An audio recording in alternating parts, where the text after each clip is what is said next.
ആരോഗ്യ മേഖലയിൽ യഥാർത്ഥത്തിൽ കേരളം കൈവരിച്ച നേട്ടം നമ്മുടെ പൊതു ആരോഗ്യ സംവിധാനത്തിൻ്റെ ഏറ്റവും മികവാർന്ന കാര്യമാണ്. എന്നാൽ ആരോഗ്യമന്ത്രി സ്ത്രീയാണെങ്കിൽ അവർ സ്ത്രീ എന്നുള്ളൊരു പരിമിതിയില്ല, നല്ല മികച്ച മന്ത്രിയായിട്ട് കേരളത്തിൻ്റെ ആരോഗ്യ മേഖലയെ മുന്നോട്ട് കൊണ്ടുപോകുന്നു. പക്ഷെ അവരുടെ ഔദ്യോഗിക വസതിയിലേക്ക് ഇടിച്ചു കയറി അവിടെ പോയി ആക്രമണം നടത്തി റീത്ത് വയ്ക്കുക എന്ന് പറയുന്നത് അത് നിങ്ങളുടെ ഇന്നലത്തെ എനിക്ക് കാണാൻ പറ്റിയില്ല. ഞാൻ നമുക്ക് വോട്ടായതുകൊണ്ട് എല്ലാ ന്യൂസ് അവറുകളും ഇന്നലെ ചർച്ച ചെയ്തിട്ടുണ്ടാകും എന്നാണ് ഞാൻ പ്രതീക്ഷിക്കുന്നത്. ന്യൂസ് അവറുകളിലെ പ്രധാന ചർച്ച ഇങ്ങനൊരു ആക്രമണം വളരെ ജനാധിപത്യ വിരുദ്ധമാണ്, സ്ത്രീ മന്ത്രിക്കെതിരെയും ഇങ്ങനെയൊക്കെ ചെയ്യാമോ എന്നൊക്കെ നിങ്ങൾ ഇന്നലെ ചർച്ച ചെയ്തിട്ടുണ്ടാകുമെന്നാണ് കരുതുന്നത്. ഇന്നലെ അതിനൊക്കെ തിരക്കേറിയതെങ്കിലും വിഷയം വന്നിട്ടുണ്ടെങ്കിൽ ഇന്നത് നിങ്ങൾ ചർച്ച ചെയ്യുമെന്നാണ് ഞാൻ പ്രതീക്ഷിക്കുന്നത്. യഥാർത്ഥത്തിൽ അങ്ങനെയാണോ ചെയ്യേണ്ടത്? ഇപ്പോൾ നമ്മുടെ കേരളത്തിൽ സ്വകാര്യ ആശുപത്രികളിലും സാധാരണഗതിയിൽ പിഴവുകൾ ഉണ്ടാകാറില്ലേ? ഗവൺമെൻറ് ആശുപത്രിയൊക്കെ എത്രയോ അധികം മടങ്ങുണ്ടാവും. സ്വാഭാവികമായിട്ടുണ്ടാകുന്നത് കൈപ്പിഴവുകൾ ചിലപ്പോൾ ബോധപൂർവമാകാം, മെഡിക്കൽ നെഗ്ലിജൻസ് വരാം. അതിലെന്തൊക്കെ ചെയ്യാൻ കഴിയും? ഒന്ന്, ഉടൻ തന്നെ കോമ്പൻസേഷൻ കൊടുക്കാൻ നിയമപ്രകാരം നടപടികൾ എടുക്കാം. രണ്ട്, അവർ സംബന്ധിച്ച് ക്രിമിനൽ നിയമപ്രകാരം മെഡിക്കൽ നെഗ്ലിജൻസിനെ സംബന്ധിച്ചുള്ള നിലവിലുള്ള നിരവധി വിധികളുണ്ടെങ്കിലും നടപടികൾ സ്വീകരിക്കാം. മൂന്ന്, ഗവൺമെൻറ് സംവിധാനത്തിലാണെങ്കിൽ ആ നടപടികൾ നടക്കുമ്പോൾ തന്നെ ഉടൻ തന്നെ നമുക്ക് അവരെ അച്ചടക്ക നടപടി സ്വീകരിക്കാം. ഇതാണല്ലോ ഗവൺമെൻറ് ചെയ്യേണ്ടത്. മന്ത്രി ആരോഗ്യവകുപ്പിന് നേതൃത്വം നൽകുന്ന ഉടൻ തന്നെ ആ തീരുമാനത്തിലേക്ക് എത്തിയല്ലോ. ഇതിൽ നമ്മൾ കാണേണ്ടത്, ഇത്ര കാലം നിങ്ങളാരും അറിഞ്ഞിട്ടില്ലല്ലോ ഇങ്ങനെ ഇരിക്കുന്നു, രോഗി അറിഞ്ഞിട്ടില്ല. രോഗിക്ക് വേദനയുണ്ട്. അവർ പോയത് ഗവൺമെൻറ് ആശുപത്രിയിൽ മാത്രമല്ല, എല്ലാ ആശുപത്രിയിലും പോയി. ഇപ്പം അത് കണ്ടെത്തിയാൽ നമ്മൾ എങ്ങനെ സംഭവിച്ചെന്ന് കാണണം, ആരാണ് എന്ന് കണ്ടെത്തണം, അവരുടെ വേദന കുറയ്ക്കാൻ ആവശ്യമായ നടപടികൾ സ്വീകരിക്കണം.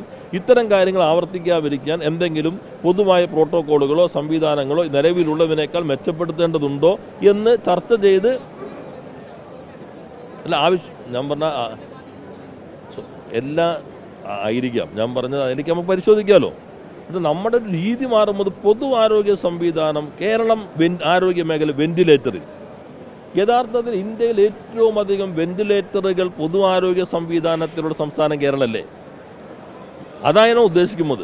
ആരോഗ്യ മേഖലയിൽ ഏറ്റവും അധികം വെന്റിലേറ്ററുകൾ എന്ന് പറഞ്ഞാൽ കറക്റ്റ്. ഈ കേരളത്തിൽ എത്ര പ്രതിസന്ധി ഘട്ടത്തിലും വെന്റിലേറ്റർ സംവിധാനം ഇല്ലാത്ത പ്രതിസന്ധിയെ നമ്മൾ നേരിട്ടിട്ടുണ്ടോ?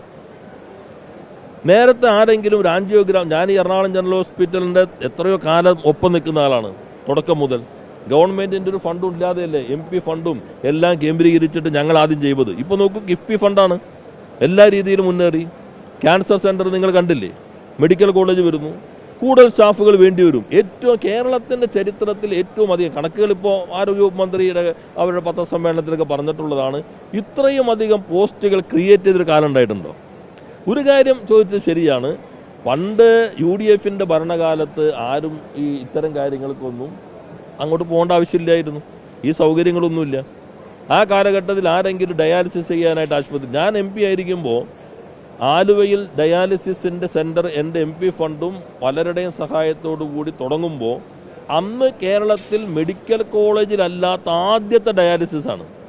അപ്പോൾ താലൂക്ക് ആശുപത്രിയാണ് ആലുവ. ജില്ലാ ആശുപത്രിയിലില്ല, ജനറൽ ആശുപത്രിയിലില്ല. ഫസ്റ്റ് യൂണിറ്റ് താലൂക്ക് ആശുപത്രിയിലാണ്. അന്ന് ശ്രീമതി ടീച്ചർ ആരോഗ്യമന്ത്രി പ്രത്യേക ഉത്തരവ് നൽകിയിട്ടാണ് അനുമതി കിട്ടിയത്. ഇപ്പോൾ നോക്കുക, എല്ലാ താലൂക്ക് ആശുപത്രിയും ഡയാലിസിസ് ആയില്ലേ? പണ്ട് ഡയാലിസിസിന് വേണ്ടി ആരെങ്കിലും ഗവൺമെൻറ്റിൽ പോവോ? ആരെങ്കിലും MRI എടുക്കാൻ ഗവൺമെൻറ്? ഞാൻ എറണാകുളം ജനറൽ ആശുപത്രിയിൽ MRI സ്കാനിങ് എൻ്റെ MP ഫണ്ടും മറ്റ് MP-മാരുടെ ഫണ്ടും സ്വരൂപിച്ചിട്ടാണ് അന്ന് സ്ഥാപിച്ചത്. ഇന്ന് എല്ലാ ആശുപത്രികളും MRI ഫണ്ട് ഗവൺമെൻറ് സ്ഥാപിക്കില്ല. MRI സ്കാനിങ് മെഷീനുകൾ, അൾട്രാസൗണ്ട്, ഏറ്റവും ആധുനിക സൗകര്യങ്ങൾ.